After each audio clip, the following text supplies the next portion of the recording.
Thanks for reminding me, Akshay. Oh, yeah.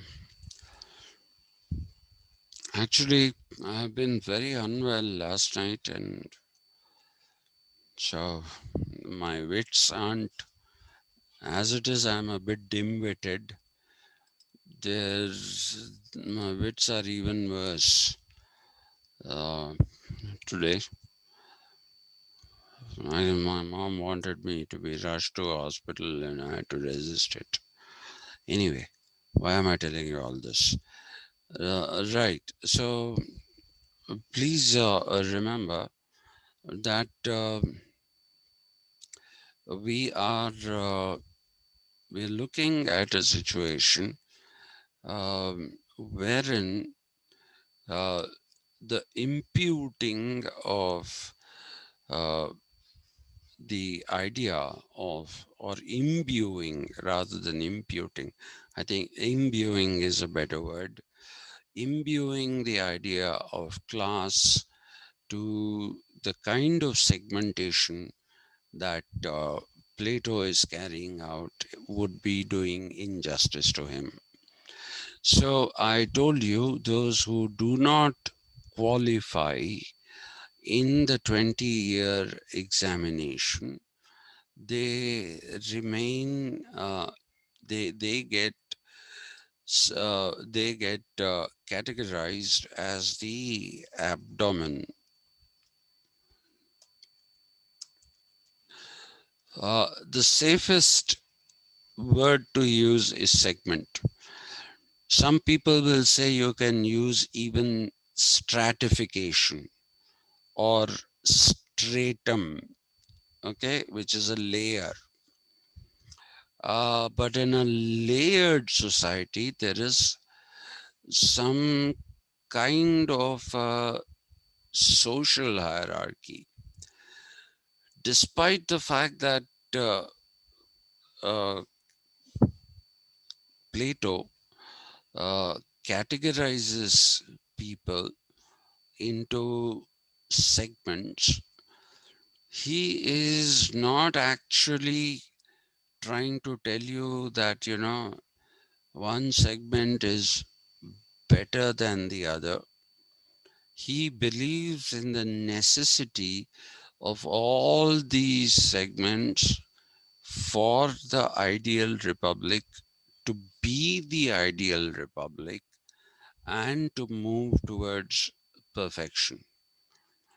So, in that sense, it's not as if the abdomen segment is something that can be uh, treated uh, as lowly.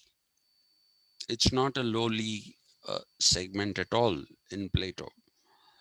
Okay, I'll get to that point a little later in today's class. I'll get to that point. Now, abdomen segment, and please remember one more thing. When we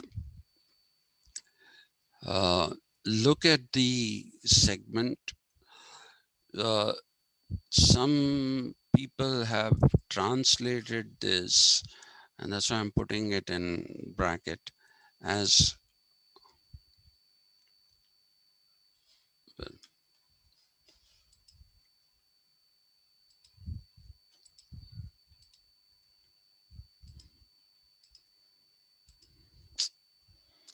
Jesus.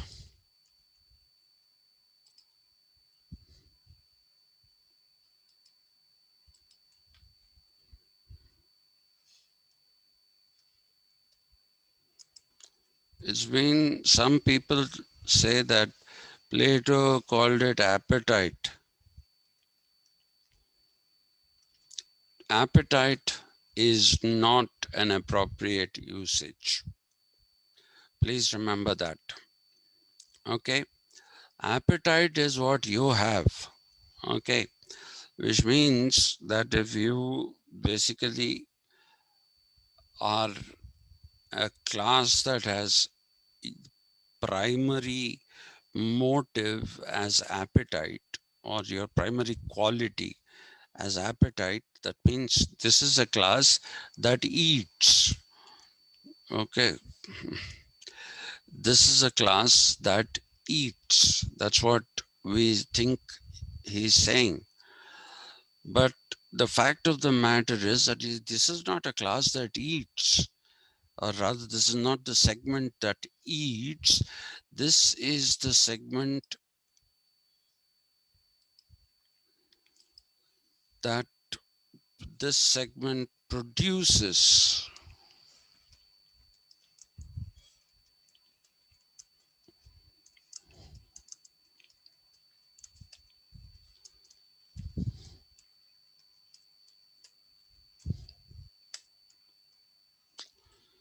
What is wrong with me? Oh, Jesus, please. Yeah. Uh, this is a segment that produces food and other consumables. It's not a consumer. If you say it is appetite, then it is saying that, they are sitting and consuming. No, that is not what it is. He calls it the abdomen because it is what grows crops, produces food, and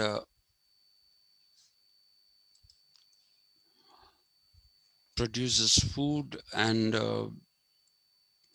takes care of various things. Okay, so that is one of the things that you find in uh, the definition of abdomen. So the abdomen should not be treated as appetite. Please treat it as abdomen. Okay, appetite is not the quality of the abdomen segment. It is the producing class, and producing in those days is agricultural produce. Okay, so that is what we are talking about. Now, those who have qualified in the 20-year examination go on to study further,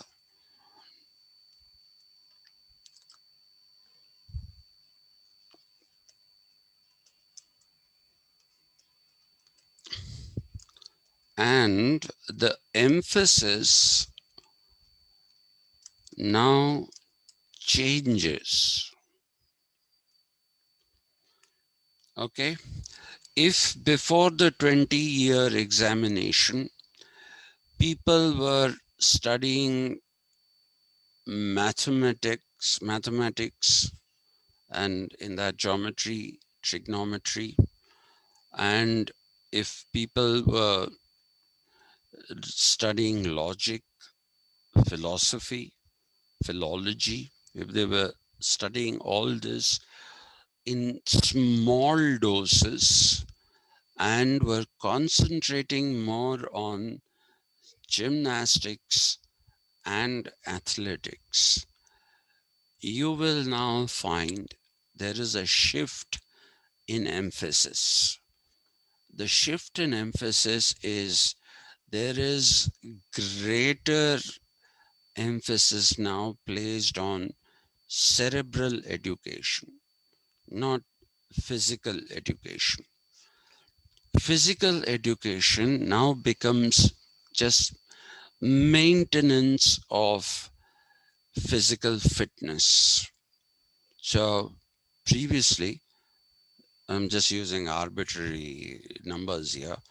Previously, if your daily regimen till you were 20 and took the examination consisted of you doing only, uh, say, 2 hours of cerebral studies and 10 hours of physical education, uh, the emphasis now becomes the opposite. It becomes 2 hours of physical study, physical education, and 10 hours of uh, 10 hours of um, cerebral education or education of the mind. Okay, so that is the way the emphasis changes. Now, most of the books you read will not talk about what happens to the abdomen segment after they have not qualified in the 20-year examination. Okay, if they become producers, do they not study anymore? Do they have nothing to do with, they just become workers now and become producers of uh, crops? Do they become agriculturists and remain that way? Yes, they become agriculturists or they become artisans depending upon their inclination. Artisans are those who make the things, I call them consumables here. Uh, Artisans are those who work with their hands, they are craftsmen. They are craftsmen and they essentially produce various different things that are necessary for society. Okay. Uh, so, what happens to them? Do they stop their education completely? In Plato, education doesn't come to an end. Please remember that. Okay. So they continue to have physical activity for 2 hours a day or whatever number of hours a day. Plato has not specified that, but he does say that they have to continue with the physical exercises that they were doing before not qualifying in the 20-year examination. So it's not like us. Okay, finished my studies. I've done. People who finish their PhD think that they have finished their education. No, I believe that if you have to be a good teacher, you have to continue to be a student in life, of life, for life. Okay, so unless you keep studying, unless you are sensitive to the world around you, you can't be a good teacher. Okay, that is the kind of thing that Plato believes because I told you, remember, he's not just an educationist, he's also an educator. He's a teacher and somebody who had great faith in the ability of education to bring about or to convert this ideal state into the ideal republic, sorry, not state, ideal republic into the real republic. Okay, that is what he's looking at.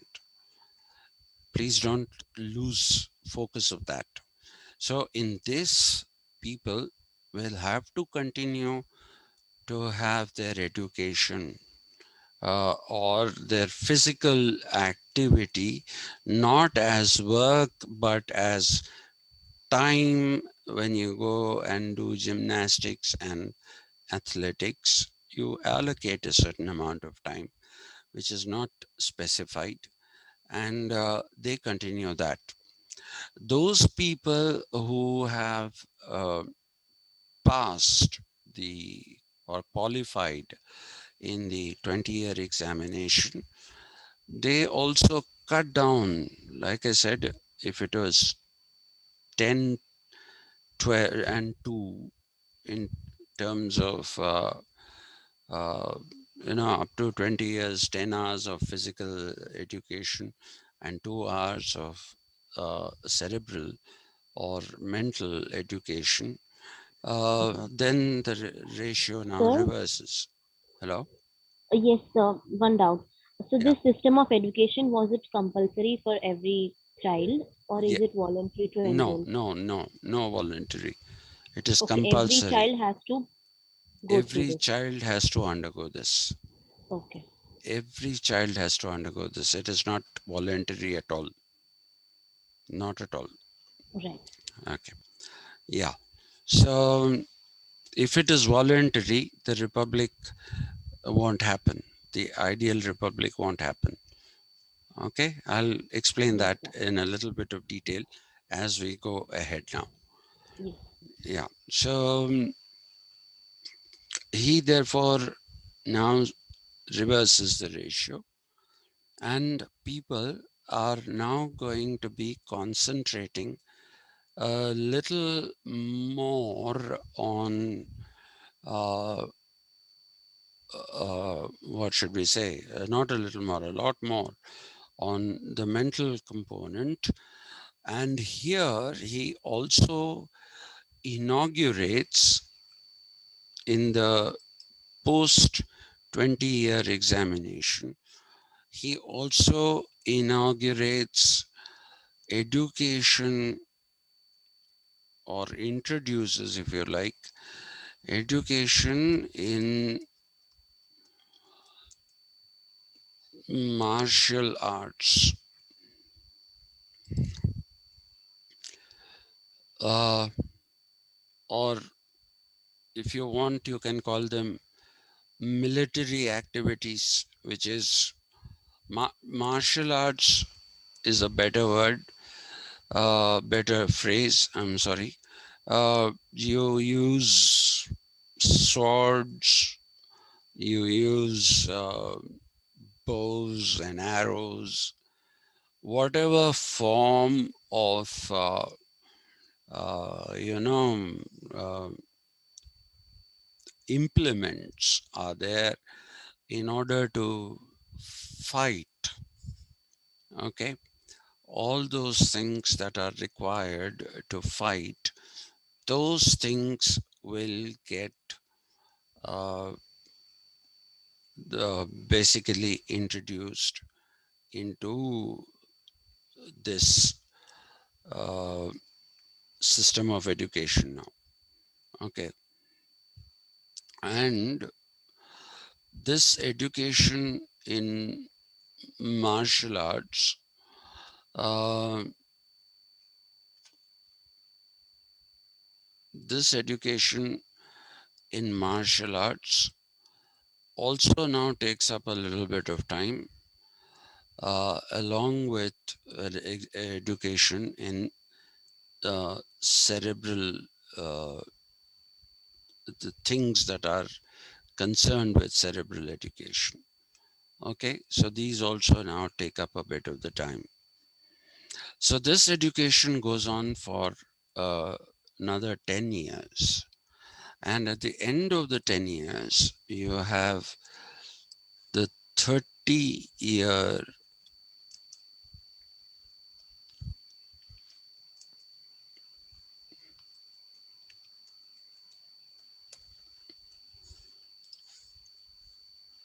30-year examination where you are tested both in your uh, expertise with martial arts, or in martial arts, I'm sorry, and also those things that are considered with the cerebral education, which is these things. Now, here the qualification and disqualification of people is not so straightforward as it is in the case of the 20-year examination. In the 20-year examination, it's a fairly straightforward uh, thing. If you didn't do something very well, you didn't qualify. It's as simple as that. But here, the 30-year examination is a two-pronged examination. Okay, so on the one hand, you have these, and you still again have to, by the way, you still have to uh, show your abilities with gymnastics and athletics. And along with that, you also have to show your expertise in martial arts. And apart from that, you are also tested for your cerebral abilities. Now, when I say that the process of evaluation is not exactly straightforward, what do I mean by that? Let me explain that. Now, people are being tested here for two things. How good are they in martial arts and how good are they in cerebral subjects? Okay, that is the kind of a thing that you're testing. You're not saying it's not like a simple exam. You have these things, okay, very good, you're passed, go. You're on to the next, you remain here. No, it isn't like that. Because if you remember the influence of the Periclean oration on Plato, Plato wanted to have people who were physically extremely fit and capable of fighting and defending the ideal republic. So it's not a simple, straightforward test. You are being, there is a weightage here. There is a weightage here wherein Plato is basically trying to see what are you better in? Are you better in your cerebral abilities? You might be pretty good in your cerebral abilities, but are you better in education of the martial arts? Are your skills with martial arts better than your skills with cerebral uh, cerebral studies? That is what he takes into consideration. Okay, and it is on the basis of that he decides who will qualify the 30-year examination. So, those who have decidedly superior cerebral abilities compared to their, even if they are good in education, I'm sorry, if they are good in martial arts, there has to be a very, very clear indicator that they are much better in cerebral studies. Similarly, in order to be disqualified in this examination, people who are probably pretty good, very handy with mental abilities, if their mental abilities are bettered by their uh, martial arts kind of things, their education in the military uh, uh, matters concerning that, then he would say that they are better off as the better off not going into the next category. that does not mean they are inferior. That is what I want you to remember. Okay, that is what I want you to remember. And Plato therefore argues that those people who excel in the martial arts, they should be kept in the second segment, which is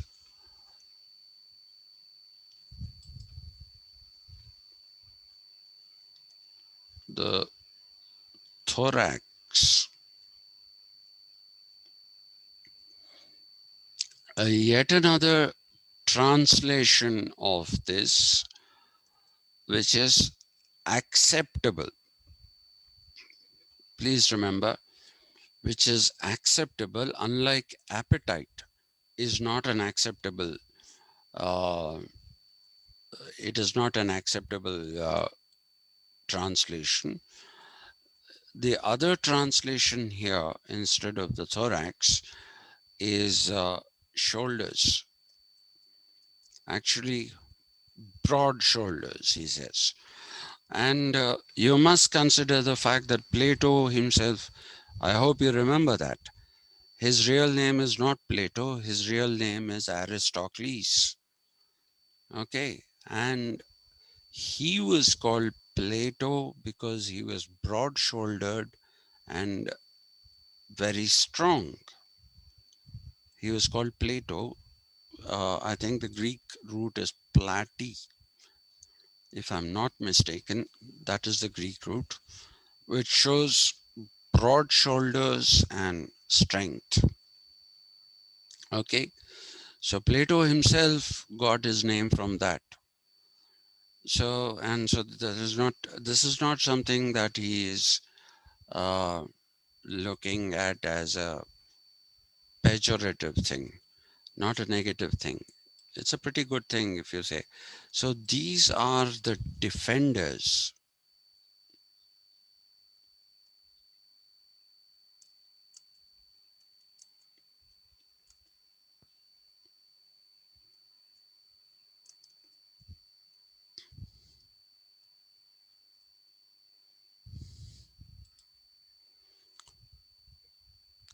These are the defenders of the ideal republic.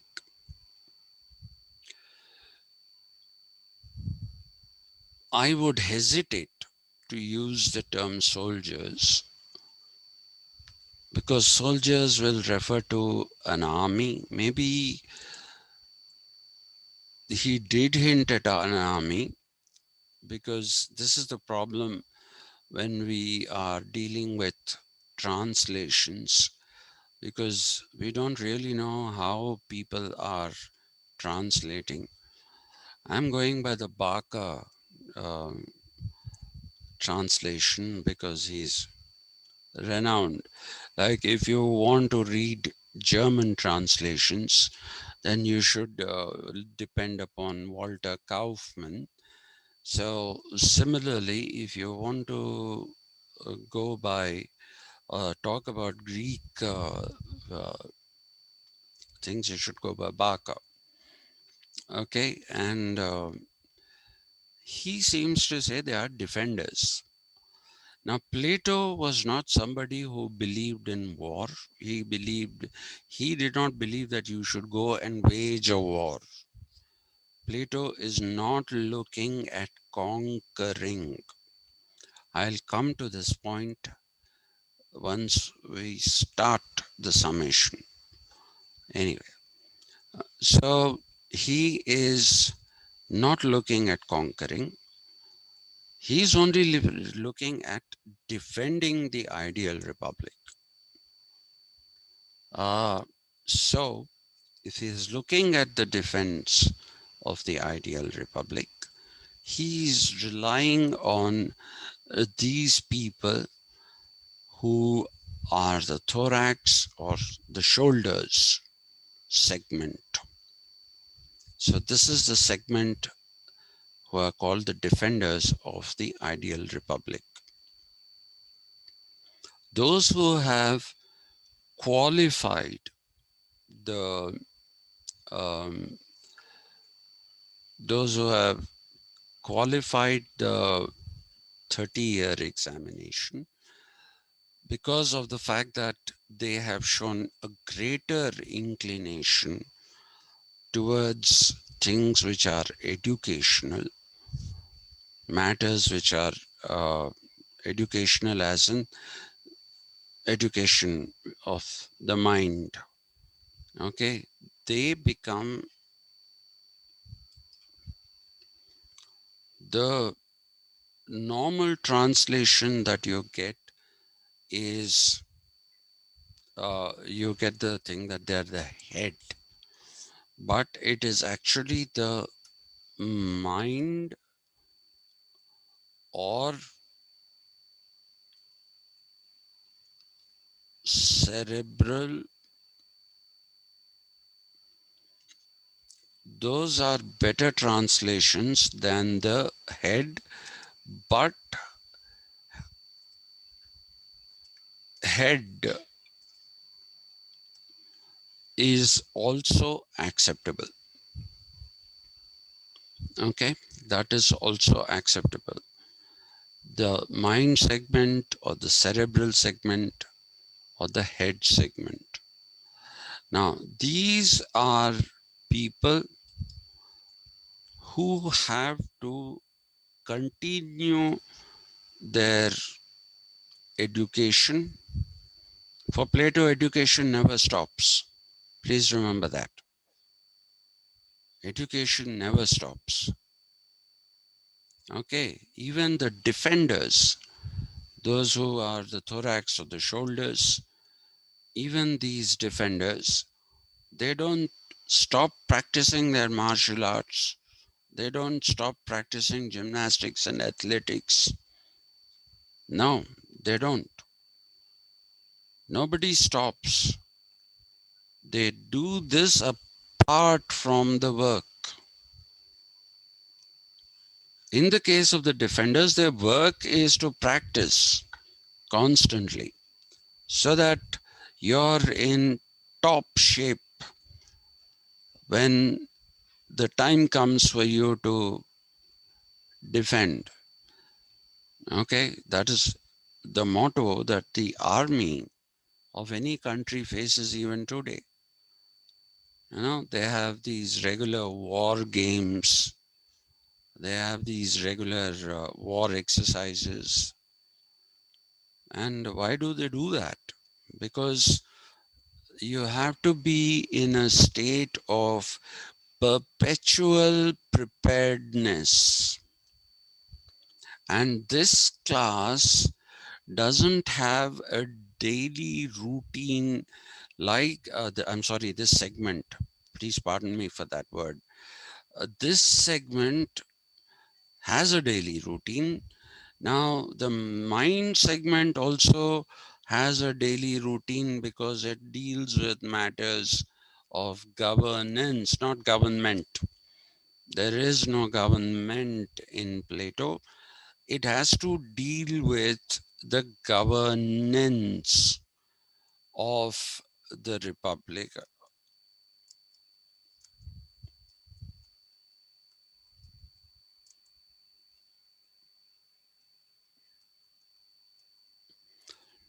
So they have something to do, but these are people who don't have a thing like, okay, daily I have to go fight somebody and come back.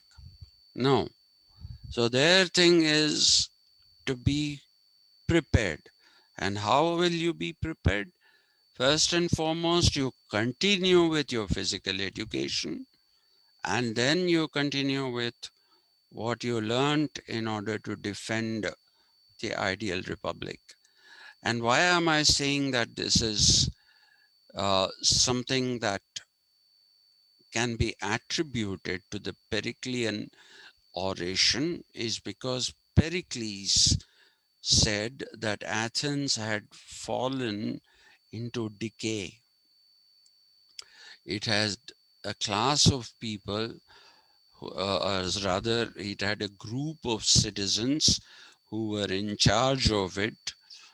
There was no democracy. Please remember that.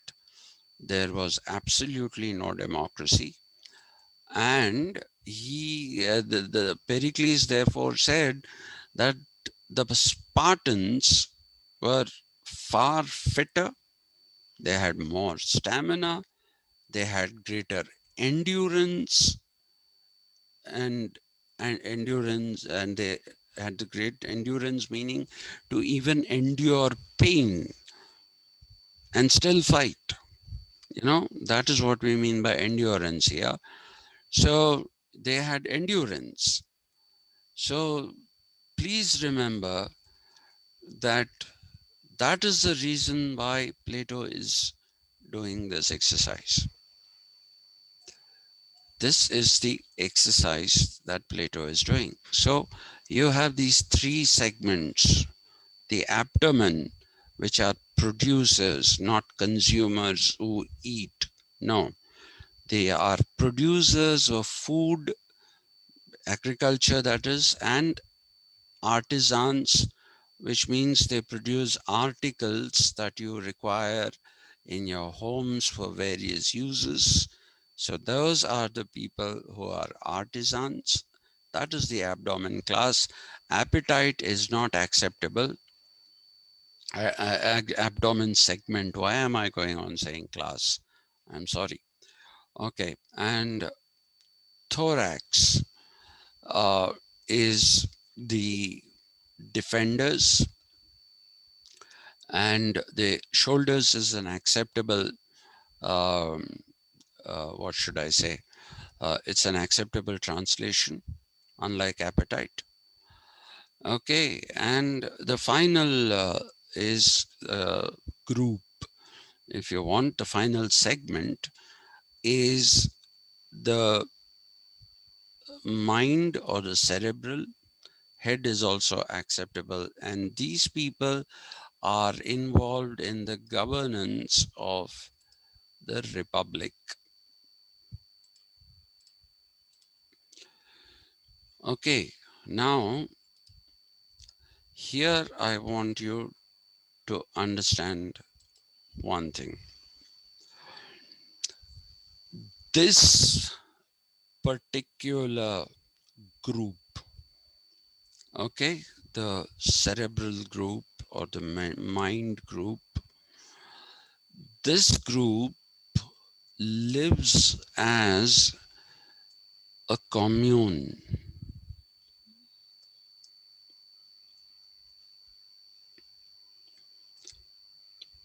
They live as a commune, okay, which has unfortunately been translated into communism by some people, and as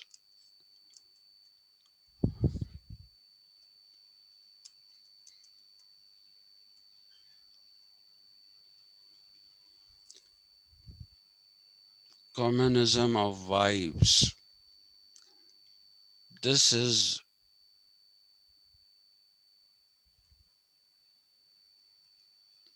wrong.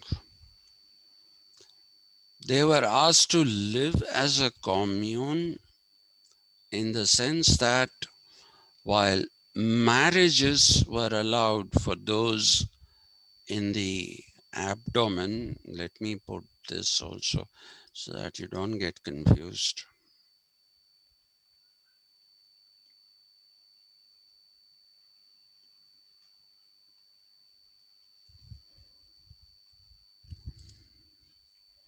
Appetite is wrong.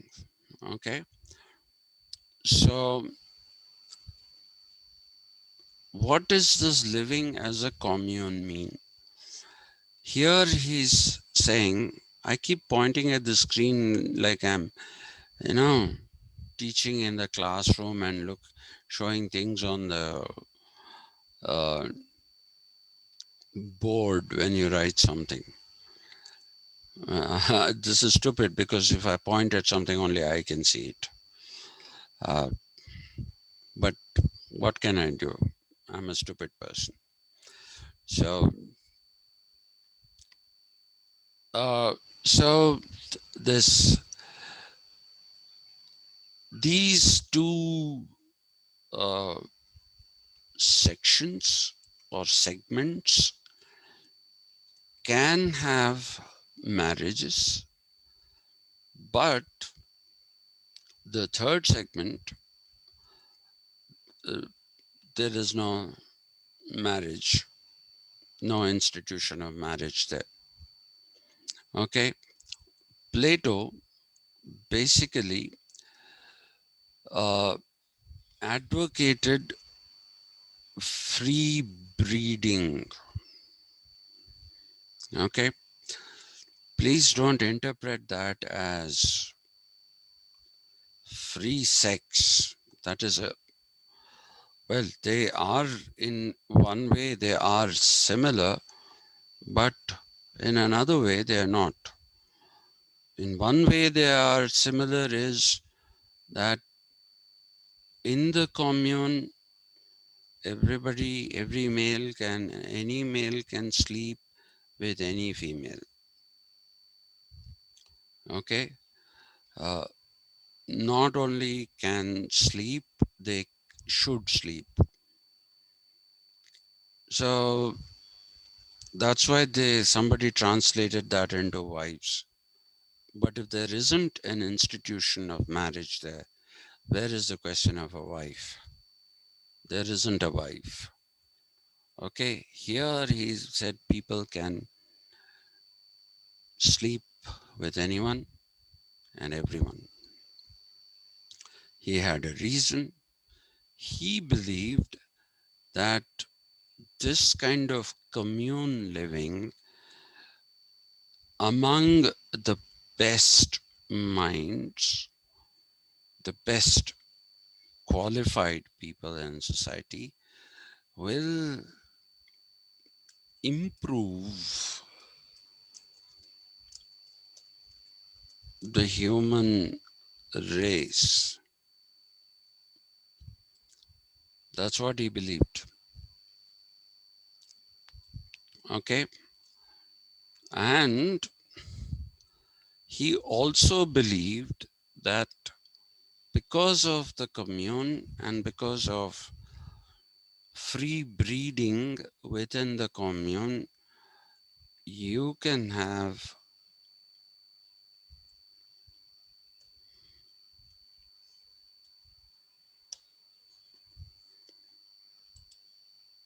Superman. Okay. So most people think, well, at least I did initially, I thought Superman was just a comic book like Batman and what other Spider Man. So he also had Superman. That's what I thought. And then I read Friedrich Nietzsche. And Nietzsche basically talks about Superman in his Thus Spake Zarathustra. He says, God is dead. It is time for the Superman. So I thought, oh, so Superman was spoken about by Nietzsche. But later on, when I studied Plato a little more in detail, I realized that he's the first person to talk about a Superman. He believed that this communal living and free breeding will improve the human race and create a better man, which he called the Superman. Okay, so he is the first person to have talked about it. Now, if you look at this whole thing, if you look at this entire scheme of things that is in front of us. Then there are certain things that become extremely obvious. The first thing that becomes obvious, now let me not go there first, let me go to the next level. So we started with a theory of education, or with a system of education, I'm sorry, and the system of education culminated in a segmented society with abilities that match the duties of the people in that particular uh, in the republic. uh, so there is a proper match of ability with what should we say, with one's necessities. So if you need a teacher, for example, and you have people like me, shouldn't be teaching at all, okay, and so that's not a good thing. It's bad for the education system. So if you want the education system to flourish, you need to have good teachers. You, so the other day, somebody from a new private university that is coming up, I got a call from them. I don't know who gave, they don't want to tell me who gave my contact to them. And they said, we want to do this, what should we do? I said, first and foremost, don't construct palatial buildings. Don't recruit idiots, uh, and don't just go by the English language as a criterion for knowledge. That is only for transmission of knowledge. Language, it doesn't constitute knowledge. Okay, and so I said, make sure that you hire a faculty that is, you know, uh, good in what it is supposed to do. I told them that in the West they have this thing called horses for courses. So pick up the right horse for the course that has to be taught. Though the course in the horses for courses is the race course, I made it here into the course that they wanted to introduce. And I said, pick up the best minds in order to teach. It doesn't matter if the buildings aren't very great.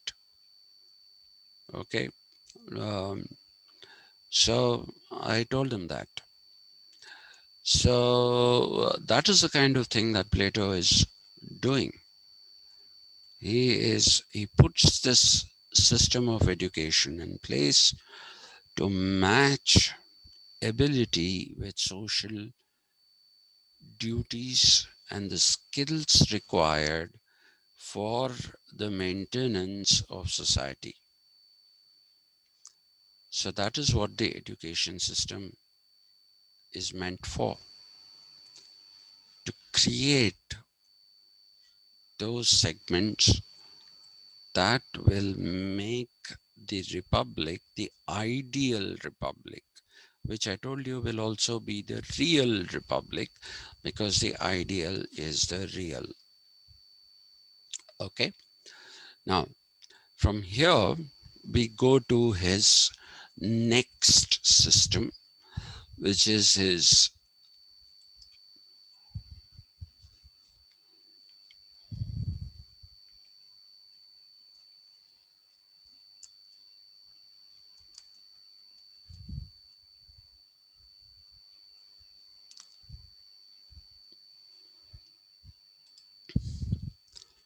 oh, no, no, no. Okay, please read that as justice. This I don't know, and I can't. How can you write with a mouse? And when you type this whole thing, I this is very, very. It's a terrible tool. This whiteboard is a very bad tool because I can't just write out. Okay, whole thing goes.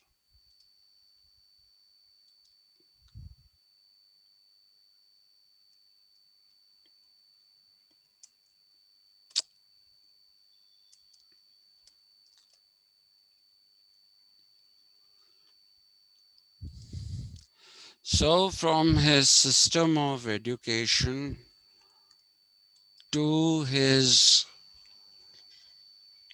social system,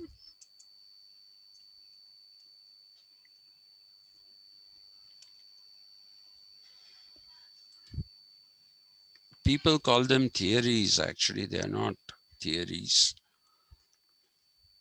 All this is a part of his theory. There's no theory of education, no theory of society. So there is a system of education which generates a social system, and it is from this social system that Plato draws on draws upon his system of justice.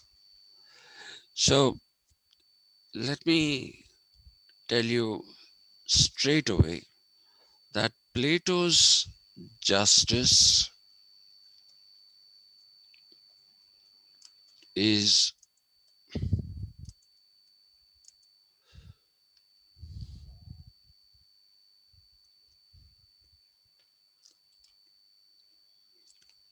it's not a legal justice.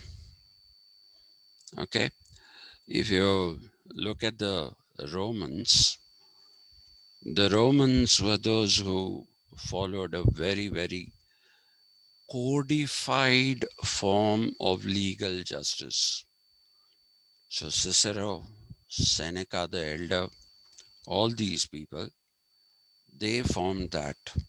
I'll talk about the Roman uh, system in one class, okay? Because that is necessary if you want to understand what happened later in Europe. But I'm right now not talking about that. But just remember that people like Cicero are primarily theorists of jurisprudence. Okay, uh, and they laid great emphasis not on just creation of laws but also codification of those laws. Okay, so that is not the kind of system of justice that Plato is looking at. Plato is also not looking at a system which we today call social justice, though his system of justice is one kind of social justice. Our kind of social justice is that which is based in distribution. Okay, even the Rawlsian system is something that is based in not in distribution but in redistribution of what he calls primary social goods. But let's not talk about Rawls now. And so, what we need to do is that we need to take into consideration that this whole idea that we have, okay, of the system of justice is a social justice because it is aimed in it is derived from, not aimed in, sorry, because it is derived from the social system, but it is based in a moral system of adherence to duties prescribed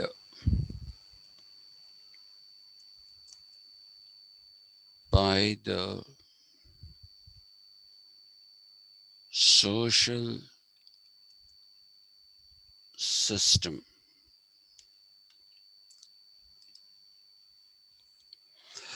In Plato, it is morally, you might come across a translation which says ethically.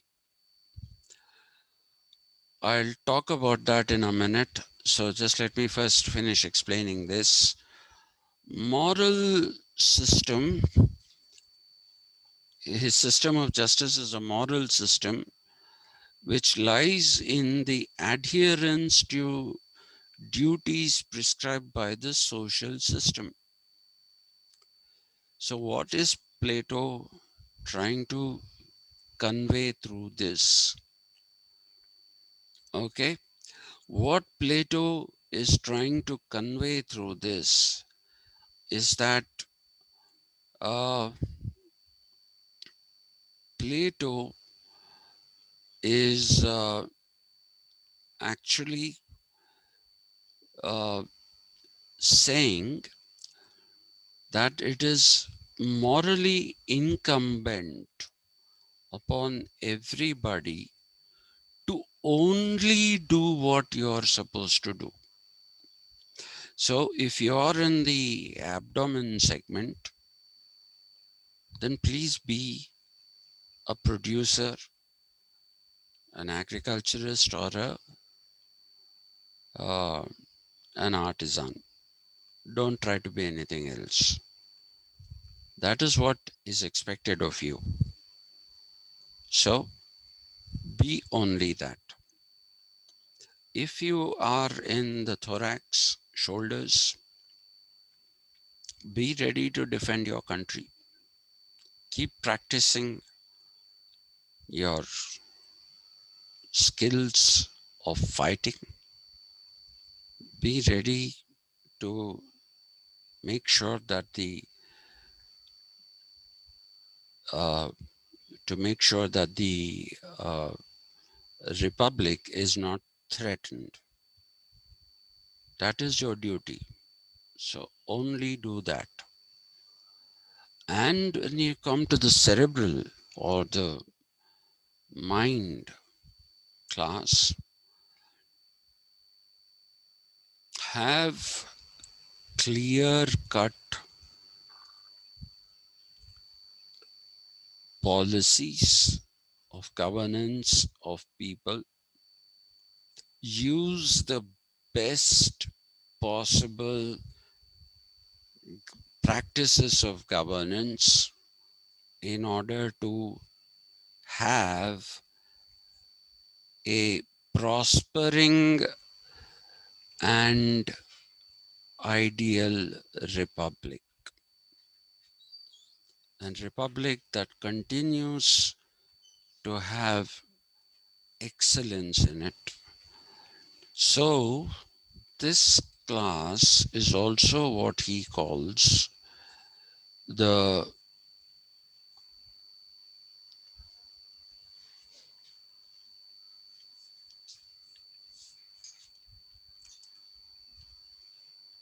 not class. I'm really sorry. I don't know why I'm going on using it.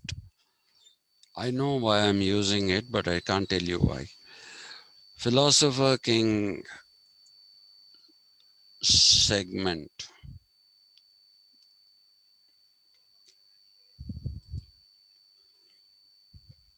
Philosopher King segment. That is, the Philosopher King is not one particular person. Please remember this. The Philosopher King is not one particular person. The philosopher king is that entire commune. Okay. Now, what you need to remember here is it is your moral duty to stick only to what you can do, what not you can do, what you're supposed to do. For example, those who are in the, uh, let's say, the philosophing king class, they can also fight because they've been trained to fight. They can also fight. They can also produce food. They can do all those, but they're not supposed to do it because that's not the thing that you can do it. See, ideally, ideally, if I'm a professor, I should not be sweeping the classrooms, even though I can sweep the classroom. It's not like I can't sweep the classroom, but you're not supposed to sweep because that's not your duty. Though I think I would have done much better as a sweeper than as a teacher. But anyway, so the reverse is also true. If you're a sweeper, don't try to be a professor. Okay, so adhere to the duties prescribed to you. And this, according to Plato, will maintain.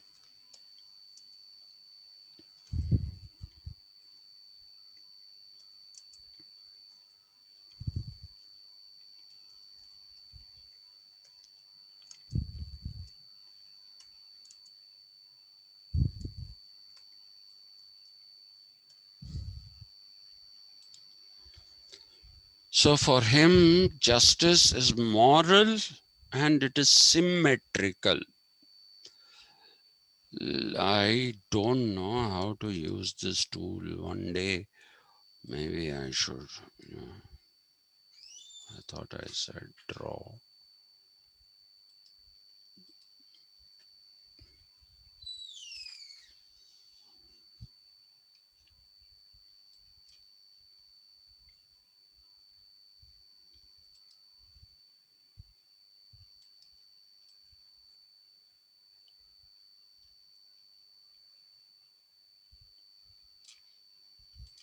Let's say this is a square. Okay. And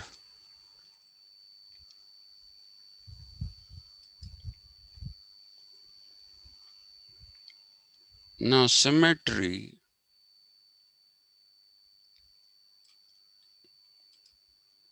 Oh, I think I'm eligible for the Nobel Prize. I've actually drawn something like what it should look.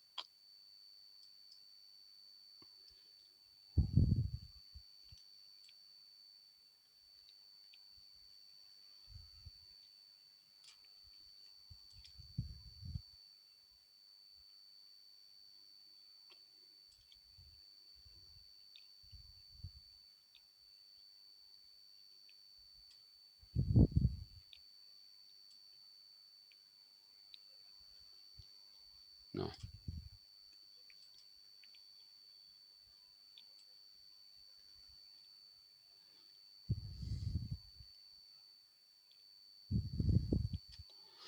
This is where you need to use your imagination. Please imagine that these are all equal squares.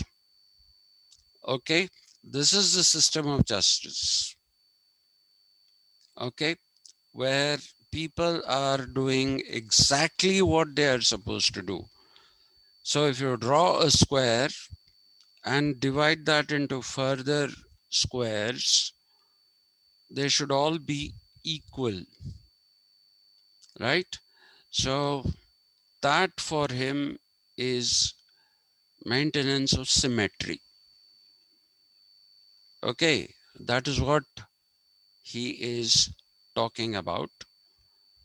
And It is moral because it is obligatory, absolutely obligatory for people to adhere to the duties that have been uh, assigned to them by the social system. Okay, you shouldn't do more, you shouldn't do less. You should do precisely what you have been asked to do. Now, as far as the word ethics is concerned, in the right now, let's say in the post Kantian period, morals and ethics can be different. Okay, morals and ethics can be different. But in the Greek system, morals and ethics are probably one and the same. Okay, and Plato also says that the philosophing class is no,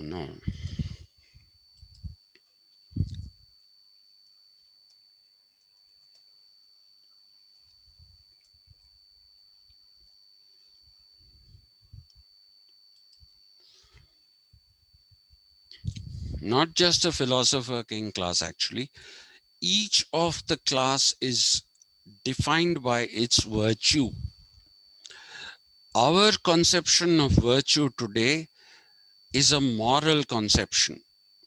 Okay, where we say virtue is being pious, being good in a godly sort of way. That is not the Greek definition of virtue. Okay, the Greek definition of virtue is excellence,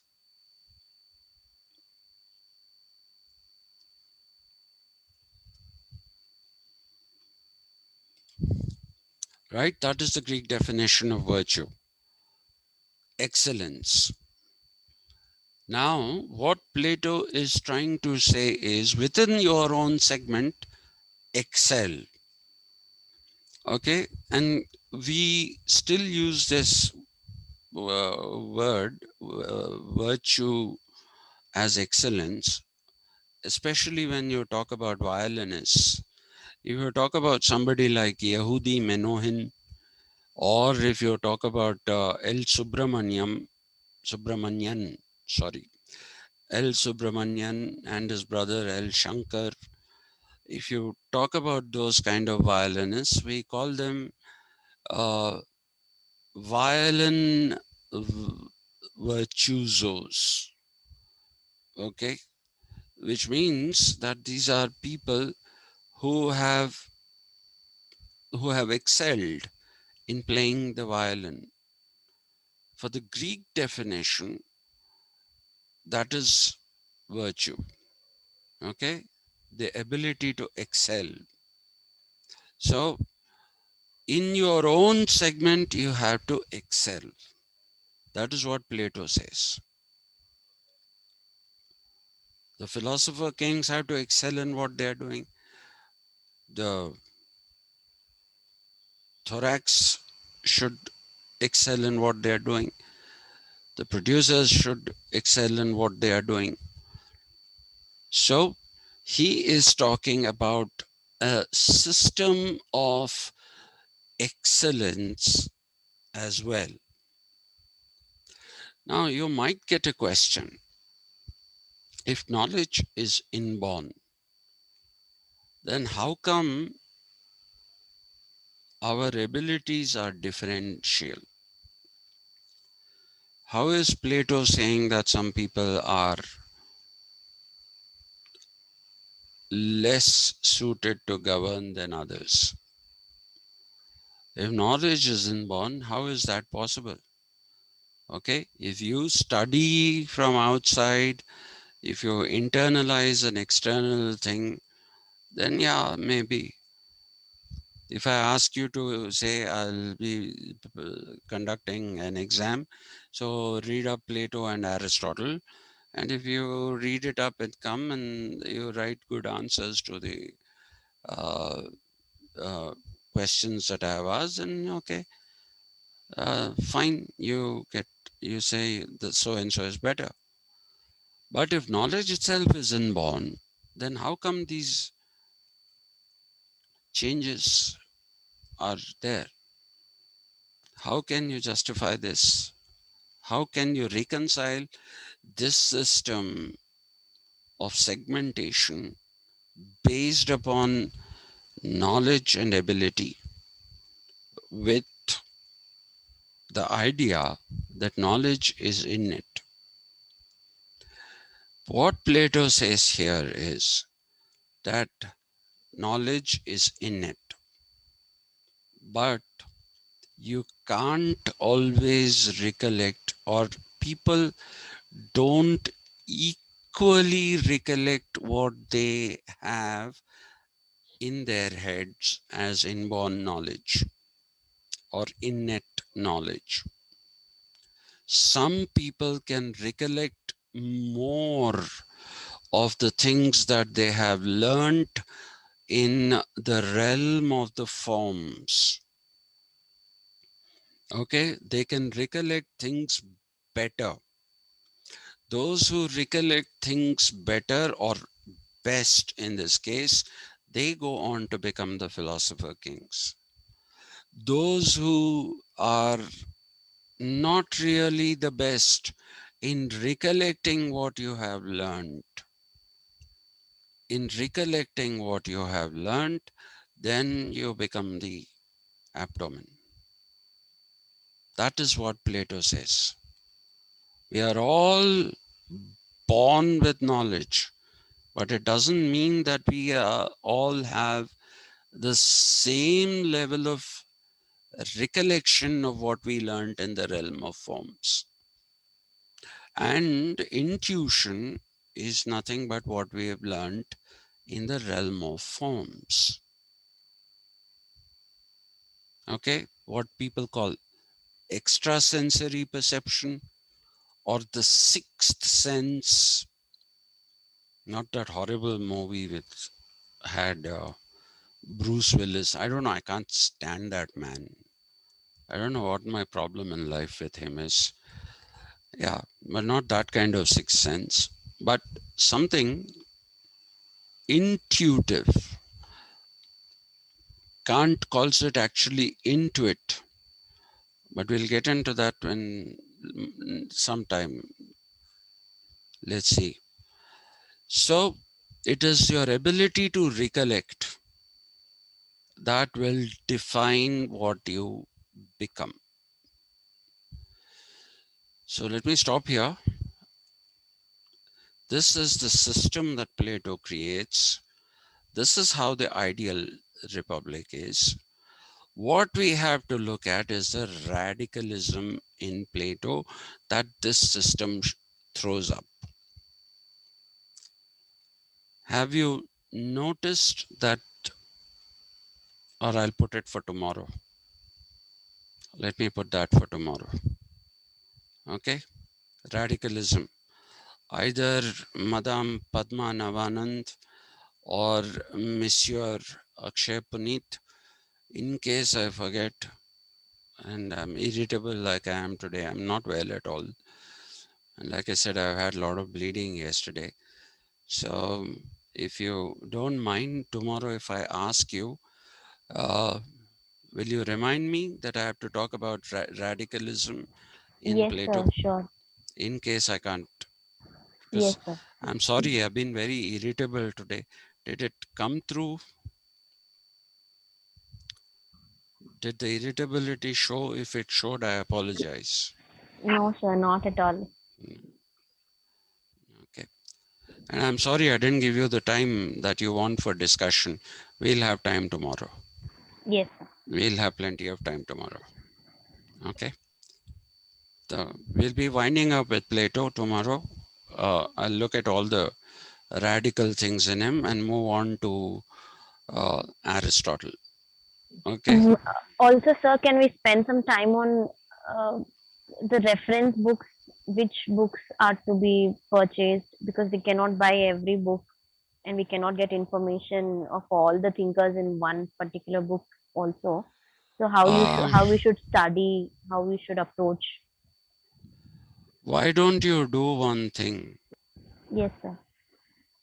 Go to this site that I maintain. It's been there for 10 years. It's called Socialsciences.in. socialsciences.in. You'll find in the lessons section, Okay. click on the lessons. You'll find all these thinkers there. Okay, sir. Okay? You'll find all these thinkers there. So they are like reading materials, sir, for Yeah, exam yeah. use. Yes, I Yep. created that for my students. Okay. Unfortunately, when I look at the analytics, I see that people from Poland, people from Czechoslovakia, they are reading stuff. Nobody is reading the stuff uh, that I give. I mean, nobody from India is reading it. You'll find some now, sir. Yeah, and that is, it is very readable, and Right. it gives you a fair understanding. Yes, sir. Okay, So it's according to our syllabus, sir. Whatever concepts we have in our syllabus. and more. Oh, great. Yeah, and more. Yeah. Okay, Uh, sir. right, Thank you. right, Thank you. right. Thank you, sir. Okay, thank you. So see you tomorrow. Yes, sir. Thank Thank you, you, sir. sir. Yeah, Thank you, sir. thank you. See you tomorrow. Thank you, sir. Okay, thank you. See you tomorrow.